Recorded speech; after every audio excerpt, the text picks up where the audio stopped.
কাঁচা আম সংরক্ষণের পদ্ধতি অনেকেই কিন্তু ভুলভাবে করে থাকেন, তাই কয়েকদিন পরেই কিন্তু আমগুলো নষ্ট হয়ে যায়। আজকে খুব সহজ পদ্ধতিতে মাত্র 2টি উপকরণ দিয়ে কিভাবে খুব সহজে আম সংরক্ষণ করে রেখে দেওয়া যায় 2 বছর পর্যন্ত, সেটাই আপনাদের সাথে শেয়ার করব।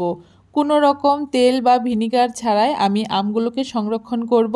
চলুন তাহলে দেখে নেওয়া যাক কীভাবে খুব সহজে 2 বছর পর্যন্ত আমগুলো সংরক্ষণ করে রেখে দিতে পারবেন। তার জন্য এখানে আমি মিডিয়াম সাইজের 4টে আম নিয়ে নিয়েছি আর আমগুলোকে খুব ভালো করে ধুয়ে নিয়েছি।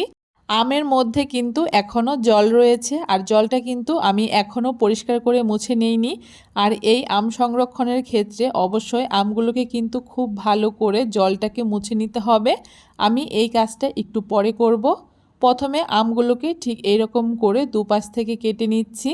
আর আমি যে আমগুলো নিয়েছি আমগুলো কিন্তু হালকা একটু পাকা মতো হয়ে গেছে, তবে আপনারা চাইলে একদম কাঁচা আমগুলোকেও কিন্তু সংরক্ষণ করে রেখে দিতে পারেন। আর আমগুলোকে আমি কোনো রকম খোসা ছাড়াবো না, খোসা সমেত এইরকম লম্বা লম্বা করে কেটে আমগুলোকে আমি সংরক্ষণ করব। এভাবে করে এক এক করে সবগুলো আমকে আমি এইরকম লম্বা লম্বা করে কেটে নিচ্ছি। তবে আপনারা চাইলে কিন্তু এই আমগুলো গোটা অবস্থায় সংরক্ষণ করে রেখে দিতে পারেন একই পদ্ধতিতে। আবার আপনারা চাইলে আমগুলোর খোসা ছাড়িয়েও এই আমগুলো সংরক্ষণ করে রেখে দিতে পারেন। এক এক করে সবগুলো আম আমি একই রকম করে কেটে নিয়েছি। আর এখন একটা পরিষ্কার কাপড়ের টুকরো দিয়ে আমি আমগুলোকে খুব ভালো করে মুছে নেব, যাতে আমের মধ্যে কোনো রকম জল না থাকে, আমটা যাতে একদম শুকনো হয়। আর অবশ্যই এই আম সংরক্ষণ করার ক্ষেত্রে এই জিনিসটা খেয়াল রাখতে হবে যাতে আমের মধ্যে কোনো রকম জল না থাকে।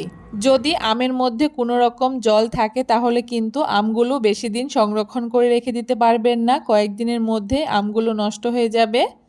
এখন আমগুলো সংরক্ষণ করে রেখে দেওয়ার জন্য একটা কাচের বয়াম নিয়েছি আর কাচের বয়ামটাকেও খুব ভালো করে মুছে নিচ্ছি যাতে এর ভেতরে কোনো রকম জল না থাকে। বয়ামটাকে খুব ভালো করে মুছে নেওয়ার পরে এখানে কেটে রাখা আমগুলোকে এক এক করে দিয়ে দিচ্ছি। এভাবে করে সবগুলো আম আমি বয়ামের মধ্যে ভরে নিচ্ছি। আর এই কাঁচা আম সংরক্ষণের ক্ষেত্রে আপনারা কিন্তু এইরকম কাচের বয়ামই ব্যবহার করবেন, কারণ কাচের বয়ামেই কিন্তু এই আমগুলো বেশি ভালো থাকে। এখন আমগুলো সংরক্ষণ করার জন্য একটা জল তৈরি করে নেব। তার জন্য একটা সসপ্যানের মধ্যে বেশ অনেকটা পরিমাণে জল দিয়ে দিয়েছি। আর এই জলের মধ্যে আমি 7 থেকে 8 চামচ মতো নুন দিয়ে দিচ্ছি। এখানে নুনের পরিমাণটা একটু বেশি ব্যবহার করতে হবে।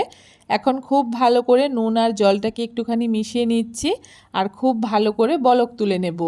এইভাবে করে জলটা বলক চলে আসলে 5 থেকে 10 মিনিট মতো আমি জলটাকে খুব ভালো করে ফুটিয়ে নেব হাই ফ্লেমে।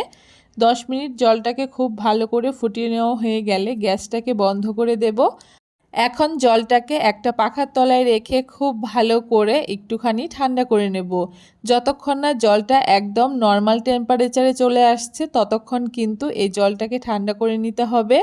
আর এই নুনটাই কিন্তু আম সংরক্ষণের ক্ষেত্রে প্রিজারভেটিভের কাজ করবে। খুব ভালো করে আমি জলটাকে ঠান্ডা করে নিয়েছি আর দেখুন বয়ামের ভেতরে আমটাকে ভরে নেওয়া হয়েছে। এখন এই আমের মধ্যে আমি এভাবে করে জলটাকে দিয়ে দিচ্ছি। কোনো অবস্থাতেই কিন্তু গরম জল এখানে ব্যবহার করা যাবে না, জলটাকে নর্মাল টেম্পারেচারে এনে তারপরেই কিন্তু এই জলটা ব্যবহার করতে হবে। সবটা জল এখানে আমি দিয়ে দিয়েছি আর একদম কৌটোটা ভর্তি করে জলটাকে দিয়ে দিতে হবে যাতে আমগুলো জলের মধ্যে ডুবে থাকে। এখন ঢাকনাটাকে খুব ভালো করে আটকে দিচ্ছি। আর এই আম সংরক্ষণের ক্ষেত্রে আপনাদের কিন্তু কয়েকটা জিনিস মাথায় রাখতে হবে, যেমন বাইরের বাতাসটা যাতে এই বয়ামের ভেতরে ঢুকতে না পারে সেই ব্যবস্থা করতে হবে। আর যখন বয়াম থেকে আপনারা আমগুলোকে বের করবেন কোনো রকমভাবেই হাত লাগিয়ে আমগুলোকে বের করবেন না, একটা চামচের সাহায্যে বের করে নেবেন। আর কয়েকদিন পরেই কিন্তু এই আমগুলোর কালার চেঞ্জ হবে, কিন্তু আমগুলো নষ্ট হবে না। এই কয়েকটা জিনিস মাথায় রাখলেই কিন্তু আপনারা 1.5 থেকে 2 বছর পর্যন্ত এই আমগুলো সংরক্ষণ করে রেখে দিতে পারবেন।